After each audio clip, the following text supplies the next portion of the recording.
देखो सेंटेंस है हमारे पास, थोड़ा मुश्किल सेंटेंस है। अब तक हमने पढ़ा था अपीयर, सीम वगैरह ऐसी क्रियाएं थी जो हमें इशारा दे रही थी कि इनसे जुड़ा हुआ जो इन्फिनेटिव आएगा वो परफेक्ट की तरफ इशारा देगा, और हमने उसमें परफेक्ट इन्फिनेटिव भी इस्तेमाल किया था। तो परफेक्ट इन्फिनेटिव इसलिए किया था क्योंकि वो काम परफेक्ट हो चुका था, और उसको हमने इसलिए इस्तेमाल किया था कि जब हम उस सेंटेंस को, जुड़े हुए सेंटेंस को जब हम तोड़ रहे थे तो बाद वाला सेंटेंस हमारा परफेक्ट में आ रहा था। ठीक। टू बी हेल्पिंग का जो सही रूप है ये जानने के लिए हमें क्या करना है कि ये सही आया है या नहीं आया है, इस बात को, इस जो जुड़ा हुआ एक सिंपल सेंटेंस ये है, इसको हम सेपरेट कर लेते हैं। यानी इस सेंटेंस को हम दो हिस्सों में तोड़ लेंगे। कैसे तोड़ लेंगे? इसमें दो बातें हैं। ही अपीयर्स, वो प्रतीत होता है, वो दिखाई पड़ रहा है, एक बात। दूसरा, to be helping the poor, कि he is helping the poor. यानी ये जो सेंटेंस है इसको सेपरेट करें तो इसका मतलब ये है he appears, he is helping the poor, ये जो सेंटेंस है, यानी still he is busy in helping the poor, अब भी वो बिजी है हेल्प करने में, यानी the action is still going on. इस सेंटेंस में एक्शन अब भी हो रहा है। जबकि इससे पहले जो हमने परफेक्ट इन्फिनिटिव वाला सेंटेंस पढ़ा था वो कुछ इस तरह से आया था,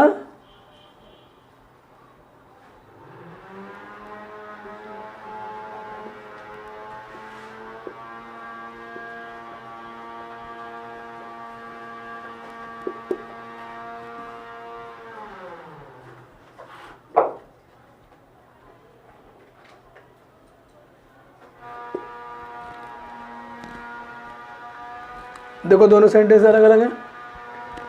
ही appears to have been rich, वो प्रतीत हो रहा है, कैसा प्रतीत हो रहा है? To have been rich. To have been rich इसका मतलब यह है कि ही हैज़ बीन, इसे हम कह देते हैं ही हैज़ बीन रिच। इसका मतलब ये तो है वो ऐसा दिख रहा है जैसे कि ही हैज़ बीन रिच, को वह रिच रहा है। परफेक्ट कंटिन्यूअस हो गया, इन्फिनेटिव यहाँ पे परफेक्ट कंटिन्यूअस। तो इसे हमने जब जोड़ा यहाँ पर इस रूप में, कैसे बन गया ये? He appears to have been rich. समझ हो रही क्या?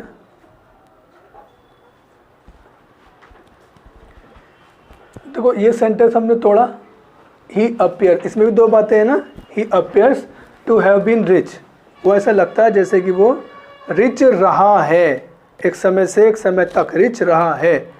रहा है के लिए हमने क्या इस्तेमाल किया? He appears that he has been rich. अगर हम इस सेंटेंस का कॉम्प्लेक्स बनाएं तो ऐसे बन जाएगा he appears that he has been rich, वो ऐसे लग रहा है जैसे कि वो रहा है, रिच रहा है। इस सेंटेंस को अगर हम तोड़ें, ही अपीयर्स, अभी भी देखिए अपीयर ही है, ही अपीयर्स कैसा अपीयर हो रहा है? टू हैव गॉट मैरिड, जैसे शादी उसकी हो चुकी है ऐसा लग रहा है। हाथों में मेहंदी है, अंगूठी पे लगा रखी है, काजल भी ख़त्म नहीं हुआ है, और शादी के अगले दिन ही वो यहाँ आके बैठ गया। दो बातें हो सकती हैं, नहीं एक ही बात होगी। मर्द थोड़ी लगाते हैं वो मेहंदी, जो अभी वो बीता है फेस्टिवल उस पर, तो एक ही कंडीशन आती है, शादी में ही, शादी के दिन ही आदमी वो लगाता है और बड़ा चकाचक दिखता है, एक अंगूठी मोटी सी येलो कलर की डाल के, मतलब तुरंत ही पता लगता है कि हाँ होगी इसकी शादी। तो कुछ केस ऐसा ही है, ही अपीयर्स, वो ऐसे लग रहा है जैसे कि शादी उसकी हो चुकी है। ठीक, शादी हो चुकी है यानी काम पूरा फाइनल हो चुका है, काम शादी का पूर्ण हो चुका है। तो जब पूर्ण हो चुका है तो इसका मतलब, इसको अगर हम तोड़ें, इस सेंटेंस को अगर तोड़ें तो इसका मतलब ये तो होगा कि ही हैज़ गॉट मैरिड, कि उसकी शादी हो चुकी है, ये तो हो गया इसका मतलब। इस सेंटेंस को इस सेंटेंस से जब हमने जोड़ा, ये परफेक्ट था तो परफेक्ट इन्फिनिटिव का इस्तेमाल किया। कैसे? He appears to have got married. ठीक, ये दोनों बातें समझ में आई। अब ये बिल्कुल यही चीज़ यहाँ हम देखेंगे। ही अपीयर्स, वो ऐसा लगता है जैसे कि टू बी हेल्पिंग, इसका मतलब है he is helping. To be helping का मतलब हो रहा है कि he is still helping the poor, अभी भी वो कोविड पीरियड में लोगों की मदद कर रहा है। चूँकि जब इसको हमने तोड़ा तो बना ये ही इज़ हेल्पिंग द पुअर। ठीक, जब हमने इसको जोड़ दिया तो फिर ये आया इस रूप में। तो ऐसा नहीं है कि अगर अपेयर सीम अगर आ जाएगा तो 100% सेंटेंस हमारा परफेक्ट इन्फिनिटिव बनाएगा, ऐसा नहीं है। हाँ, आपको इशारा दे सकता है कि संभवतः काम पूरा हो चुका होगा, लेकिन अगर इस रूप में आता है तो यही रूप देना है। मान लीजिए काम अभी भी जारी है तो कंटिन्यूअस आएगा इन्फिनिटिव। काम अगर चल रहा है, आधा हो चुका है आधा भी जारी है, सुबह से पढ़ा रहा हूँ, तो ऐसा लग रहा है जैसे मैं सुबह से पढ़ा रहा हूँ, तो भले लग रहा है। तो बाद वाला सेंटेंस तो कह रहा पढ़ा रहा हूँ सुबह से, तो परफेक्ट कंटिन्यूअस जा रहा है, तो परफेक्ट कंटिन्यूअस का ही रूप होगा जैसे ये सेंटेंस बना था। यहाँ पर जो परफेक्ट कंटिन्यूअस है, देखिए इसमें आईएनजी फॉर्म नहीं है, ही हैज़ बीन रिच। ये बिल्कुल ऐसा सेंटेंस है जैसे मैं ये कह दूँ आई हैव बीन रिच, और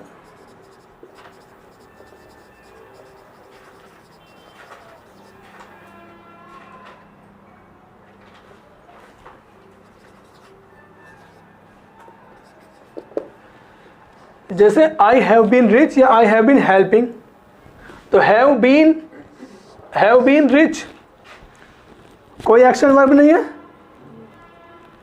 ये बिल्कुल ऐसा ही है जैसे I am rich, I was rich, I will be rich, I have been rich. I have been rich मतलब मैं रहा हूँ रिच, आई एम रिच मैं रिच हूँ, आई वॉज रिच मैं रिच था। इन सेंटेंस में कोई एक्शन तो नहीं हुआ, तो ऐसे ही बीन का इस्तेमाल यहाँ किया गया। आई हैव बीन, सॉरी इधर आई हैव बीन रिच का मतलब है मैं रिच रहा हूँ, समय नहीं दिया। अगर मैं कहूँ I have been rich since my childhood, तो यहाँ तो टाइम दे दिया, तो पहचान पड़ी जाएगी कि हमारा परफेक्ट कंटिन्यूअस है, परफेक्ट की तरफ इशारा है। लेकिन यहाँ एक्शन ही नहीं है, टाइम भी नहीं है, एक्शन भी नहीं टाइम भी नहीं, लेकिन बात तो कही जा रही है कि मैं एक समय से एक समय तक ये काम मैंने करता रहा हूँ। तो इस सेंटेंस में एक्शन नहीं है इसलिए आईएनजी फॉर्म नहीं रहा है, इस सेंटेंस में एक्शन है तो इसलिए आईएनजी फॉर्म ने इस्तेमाल किया। I have been helping him, इसका मतलब है टाइम इसमें भी नहीं है, लेकिन टाइम भले ही ना हो, लेकिन इसका मतलब ये है कि मैं उसकी मदद करता आ रहा हूँ, मैं उसकी मदद करता रहा हूँ या मैं उसकी मदद करता आ रहा हूँ। भले ही टाइम नहीं है, अगर टाइम भी होता तो फिर टाइम आ जाता। मैं पिछले 4 साल से उसकी मदद करता आ रहा हूँ, तो टाइम अगर आ जाता तो चीज़ों को आसान होता था समझना, लेकिन मैं टाइम से नहीं समझना इसको, बल्कि सेंटेंस का जो सेंस है हमें उससे समझना है। तो ज़रूरी नहीं है टाइम सेंटेंस के अंदर हो, हम सेंटेंस के एक्शन पर फोकस करेंगे कि वो किस अंदाज में कहा जा रहा है, किस सेंस में बात आगे जा रही है। ठीक है, देखो टू के बाद बी आना है, टू के बाद अभी फर्स्ट फॉर्म आ रही है, टू हैव बीन आना है, आईएनजी फॉर्म आनी है, क्या आना है, ये चीज़ हमें बता देगी कि रूट टू के बाद क्या आना है, समझने की ज़रूरत है। टू बी का मतलब है कि ये वो उस सेंस में होगा जब बी की फॉर्म होगी बाद वाले सेंटेंस में, जैसे he is late. To be की फॉर्म होगी, बी की क्या क्या फॉर्म होती है, is am are was were will be shall be, ये बी की फॉर्म है। ठीक है, अगर बी की फॉर्म है तो इज आ जाएगा ये, मतलब अगर ये रूप होता है बाद वाले वाक्य का, इधर वाले वाक्य का, जब हम सेंटेंस को, जुड़े हुए सेंटेंस को सेपरेट करेंगे, अलग करेंगे, तो दो सेंटेंस दो रूपों में आएगा ना। तो जो बाद वाले सेंटेंस का जो रूप होगा वो अगर इस रूप में है तो इसे हटा देंगे हम, क्योंकि ये बी की फॉर्म है, टू बी लेट हो जाएगा, यानी टू के बाद जुड़ेगा हमारा to be late. He appears full stop he is late, वो ऐसा लगता है जैसे कि वो लेट है, तो हम इस बात को कहेंगे he appears to be late. Complex बनाएंगे he appears that he is late, ये तो मतलब है he appears that he is late, वो ऐसे लग रहा है जैसे लेट है। ठीक, अगर टू बी वर्ब की थर्ड फॉर्म, इसका मतलब है कि ये जो बात है बाद वाली ये पैसिव वॉइस है, टू बी वर्ब की थर्ड फॉर्म। ठीक, यानी कुछ इस तरह से होगा ही इज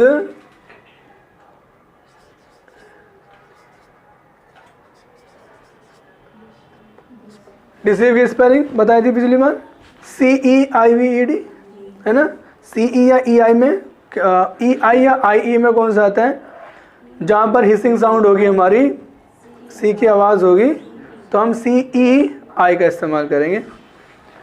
देखिए सेंटेंस है ही इज डिसीव्ड, इसका मतलब है इसके बाद वर्ब की थर्ड फॉर्म, यानी प्रेजेंट इंडेफिनिट का पैसिव वॉइस, प्रेजेंट इंडेफिनिट का पैसिव वॉइस हो गया। ये पास्ट इंडेफिनिट का भी पैसिव वॉइस हो सकता है, फ्यूचर का भी पैसिव वॉइस हो सकता है, यानी ये सेंटेंस हमारा होगा पैसिव वॉइस। जब हम दो अलग अलग सेंटेंस को आपस में जोड़ेंगे तो हमें सिर्फ चाहिए क्या, टू के बाद बी वर्ब की थर्ड फॉर्म चाहिए। अब वो किसी भी टेंस का हमें कोई फर्क नहीं पड़ता, क्योंकि हमें तो वो ख़त्म करके टू बी लगाना है ना, यानी टू बी वर्ब की थर्ड फॉर्म अगर होगी तो इसका मतलब ये होगा, यानी टूटा हुआ वाक्य हमारा पैसिव फॉर्म में होगा, कुछ इस अंदाज में होगा। ये सेंटेंस अगर होता कि he appears to be cheated by his friend, लुटा पीटी हालत है उसकी बहुत ज़्यादा, और हम कहते हैं he appears to be cheated या टू बी डिसीव्ड या to be beaten by his enemy, ऐसा लगा जैसे पीट दिया गया हो उसको। यानी टू के बाद बी तब आएगा, वर्ब की थर्ड फॉर्म तब आएगी जब जब सेंटेंस हम तोड़ेंगे तो टूटने के बाद ये पैसिव में होगा। टूटने के बाद अगर पैसिव बनता है टू बी वर्ब की थर्ड फॉर्म आएगी। केवल अपेयर वाले की बात नहीं कर रहा हूँ मैं, किसी भी जगह है ना, वो अलग इत्तेफाक है कि अपेयर जो है वो दर्शाता है कि या तो कंटिन्यूअस में जा रही बात, या परफेक्ट कंटिन्यूअस में जा रही, या परफेक्ट में जा रही, ये ठीक। अब ये देखिए टू वर्ब की फर्स्ट फॉर्म, टू वर्ब की फर्स्ट फॉर्म का मतलब है कि कोई बात जो है वो एक्टिव वॉइस में सब्जेक्ट करेगा, मतलब ये कुछ इस तरह से होगा he will deceive, he will deceive, या he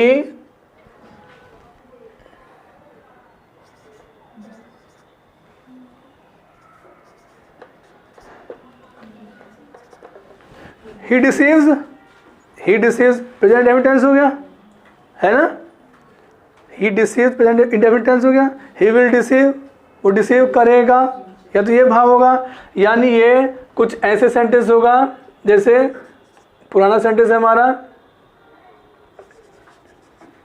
he came here to study.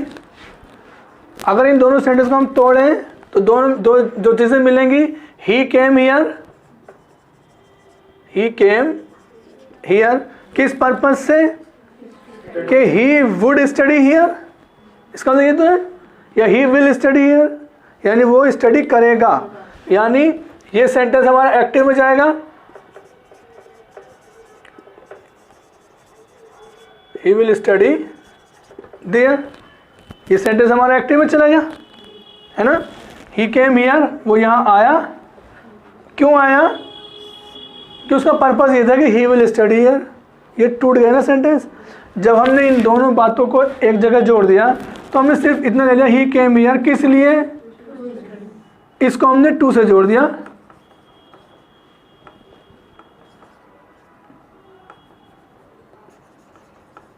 क्या हुआ, टू स्टडी है ना। तो टू प्लस आपकी फर्स्ट फॉर्म, इसका मतलब है कि वो एक्टिव वॉइस में जाएगी, कोई बात, सेपरेट करेंगे, तोड़ेंगे सेंटेंस को, अपने आप बता देगा कि क्या आने वाला है। अब देखिए, इसे देखिए, टू हैव आपकी थर्ड फॉर्म यानी परफेक्ट, यानी बाद वाला काम परफेक्ट हो चुका है ना। He confessed to have cheated his friend, उसने स्वीकार कर लिया है, क्या स्वीकार करा है कि he has cheated his friend, ये तो स्वीकार किया कि ही हैज चीटेड, यानी वो कर चुका है।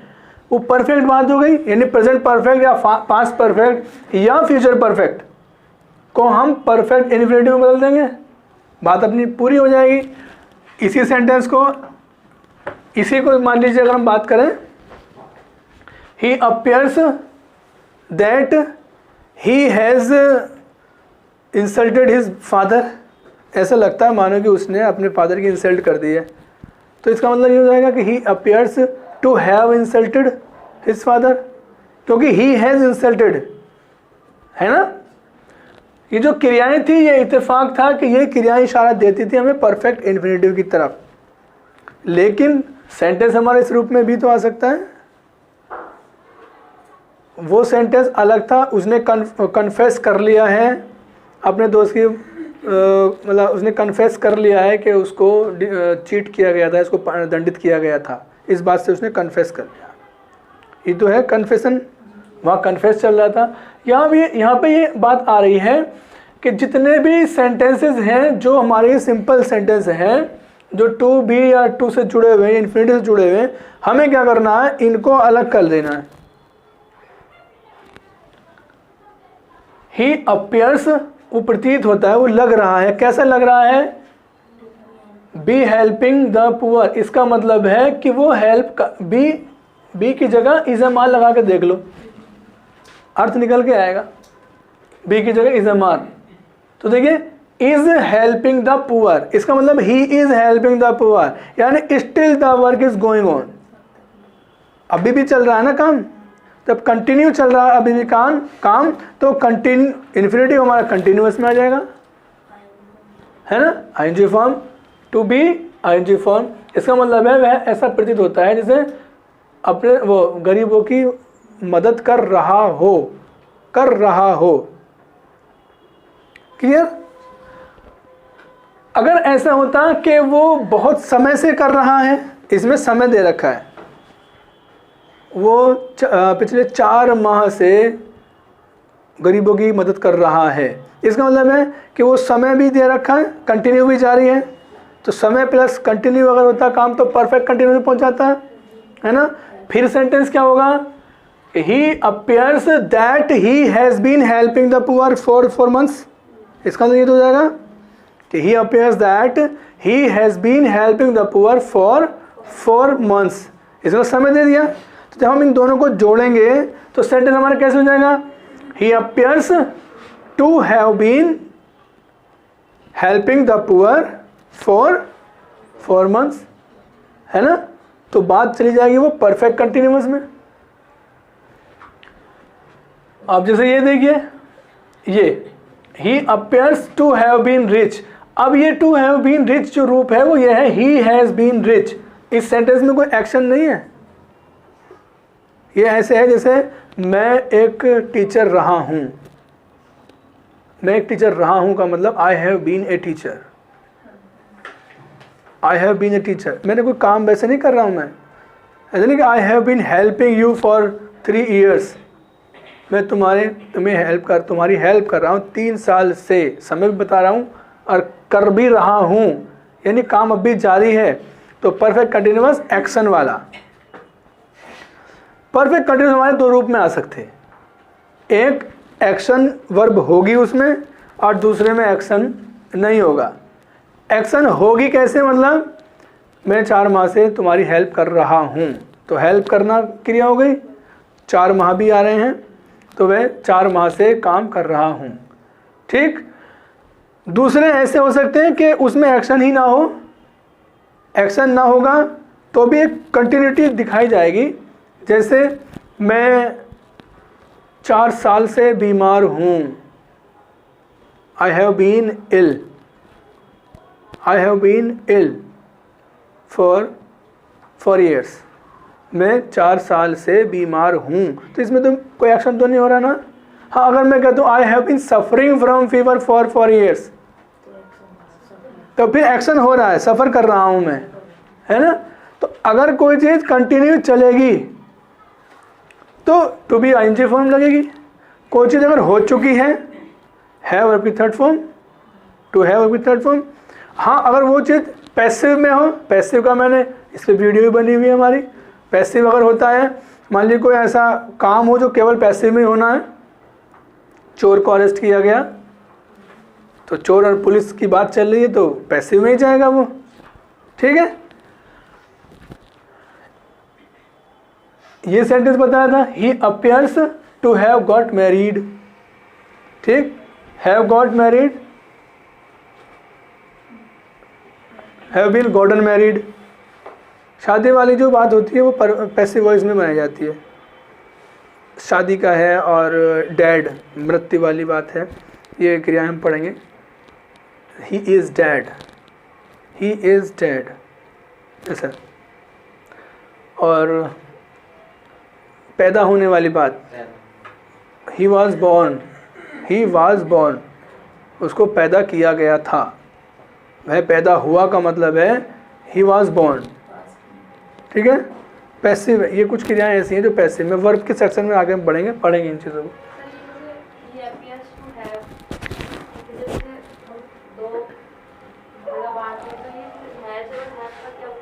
कुछ भी नहीं है, सेंटेंस का जो सब्जेक्ट है वो डिमांड करेगा क्या है। हैज़ भी आ सकता है, हैव भी आ सकता है, विल हैव, शैल हैव भी आ सकता है।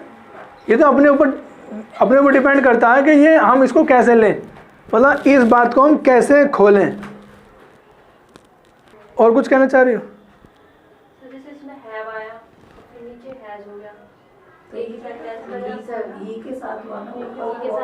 ये वाला ये असल में क्या है, जो टू, जो परफेक्ट इन्फिनिटिव जो होता है वो टू है वर्ब की थर्ड फॉर्म होता है, टू हैव बीन वर्ब की थर्ड फॉर्म होता है, टू हैज बीन नहीं होता है। समझ रहे? यानी सच में तो ये वर्ड ऐसा है, हाँ बिल्कुल बिल्कुल। देखो असली जो वर्ड है वो ये हैव, हैज़ कोई वर्ड नहीं होता, हैज़ कुछ भी नहीं होता है, असली जो है वो हैव है। अब इसमें जब हम एस लगा देते हैं, एक वचन करता हुआ वर्ब की फर्स्ट फॉर्म लगाते हैं, उसमें ऐसे एस लगाते हैं प्रेजेंट डेफिनिट टेंस में, जब इसमें ये एस लगा देते हैं तो ये HAVES ना हो करके ये हैज़ का हैज़ बन जाता है। समझ रहे? जैसे मान लीजिए सेंटेंस है हमारे पास, he has a pen, he has a pen, उसके पास एक पेन है, सिंपल है। जब हम इसको निगेटिव बनाएंगे तो इसका मतलब ये होगा ही डज नॉट, फिर हैव, यानी हैज़ ये क्रिया के रूप में था, he has a pen, has यहाँ पे रखता है, ही हैज़ ए पेन, वह रखता है एक पेन। ठीक है, जब हम इसको निगेटिव बनाएंगे तो do not does not present definite tense में लगाते हैं, डू नॉट डज नॉट लगाया और उसके बाद वर्ब की फर्स्ट फॉर्म लगाई यानी हैव, रखने की जो अंग्रेजी होती है वो हैव होती, तो इसका निगेटिव बना he does not have a pen. ये बिल्कुल ऐसे ही है जैसे ही लाइक्स मी, ये सेंटेंस है, ही लाइक्स मी, इसमें वर्ब क्या थी, लाइक, उसमें एस लगाया था। क्यों लगाया था? क्योंकि सब्जेक्ट एक वचन है हमारा। जब हमने इसको निगेटिव हमने बनाया इसको निगेटिव, तो ही के साथ क्या आएगा, डज नॉट आएगा, और फिर लाइक में एस नहीं लगना, फिर खाली लाइक आएगा, यानी हो जाएगा ही does not like me, sentence बना हमारे पास ये ही डज नॉट। तो देखिए डज नॉट तो इसकी हमारी ऑक्सिलरी आ गई, सहायक क्रिया आ गई डज नॉट तो, और मुख्य क्रिया क्या है लाइक। ये बिल्कुल ऐसे ही बना जैसे ये बना, ये ही हैज ए पेन था। इसका मतलब ये था कि अगर मैं थोड़ी देर के लिए, रखने की अंग्रेजी होती है हैव, और मैं इसमें लगा दूं एस, क्योंकि ही तो एक वचन है ना, तो ही के साथ तो वर्ब के फर्स्ट फॉर्म में ऐसे एस लगता है, तो ये सेंटेंस ही हैव्स ए पेन हो गया, ठीक। लेकिन हैव्स इंग्लिश में कोई वर्ड नहीं होता है, इसको जब हैव में एस लग जाता है तो फिर इसका वी ई हट जाता है और एस लग के ये बन जाता है हैज। जब इसमें से हैज निकालेंगे, हैज हटा देंगे इसका, तो फिर ये हैव का हैव ही रहेगा, ठीक है। जैसे लाइक में एस लगा दिया लाइक्स हो गया, और लाइक्स में से एस हटा दिया तो लाइक बचा। ऐसे ही हैव में एस लगा दिया तो बन गया हैज, और हैज में वापस अगर हटा दिया इसमें एस तो क्या बना ये हैव। दोनों सेंटेंस समझ में आते हैं। इस सेंटेंस को हमने निगेटिव बना, he has a pen, he has a pen, उसके पास एक पेन है, यानी वह एक पेन रखता है। प्रेजेंट इंडेफिनिट टेंस सेंटेंस बिल्कुल ऐसे ही जैसे वह मुझे पसंद करता है। Both the sentences are in present indefinite tense, ठीक है, बोथ दोनों। लेकिन इसको हमने निगेटिव बनाया तो निगेटिव का रूल है डज नॉट डू नॉट लगा के वर्ब के फर्स्ट फॉर्म लगाते हैं, ऐसे एस उसमें नहीं आता। तो फिर हमने क्या किया, डज नॉट लगाया क्योंकि इसमें ये पहले लगा दिया हमने, तो फिर मुख्य क्रिया में हमने एस हटा दिया, और एस हटने के बाद वो क्या बन गया हैव। फिर ये बता he does not have a pen, इसलिए ये हैज बना था। ही हैज, ही के साथ हैज आएगा इसीलिए तो आता है। अब ऐसे रूल बना दिया गया कि ये एक वचन कर्ताओं के साथ हैज लगाते हैं, बहुवचन के साथ हैव लगाते हैं, हमारा रूल बन गया। टेक्निकल नहीं है, मतलब ग्रामर के अंदर वहाँ के मैंने पहले बताया था हर चीज़ एकदम मैथमेटिकल एग्जैक्टिट्यूड के साथ चलेगी। अगर कोई चीज़ है तो उसका कोई कारण है, वो अलग बात है कि हमारी समझ में नहीं आ रहा कि कुछ साइलेंट होते हैं कुछ साइलेंट नहीं होते हैं, पूछते हैं क्यों ये साइलेंट है क्यों नहीं साइलेंट नहीं है। तो कुछ चीज़ें हमें पता है कुछ चीज़ें हमें पता नहीं है, लेकिन हाँ है उसमें कुछ ना कुछ, वो हमारी समझ में नहीं आता। चेकोस्लोवाकिया, इसकी स्पेलिंग CZECHE, चेकोस्लोवाकिया है ना। Jar TZAR, CZAR jar. Pseudo, psycho, psychology हम बोलते हैं, है वो साइकोलॉजी, लेजी, बायोलॉजी, साइकोलॉजी हम लोग ऐसे बोलते हैं। तो ये समझ में आती है।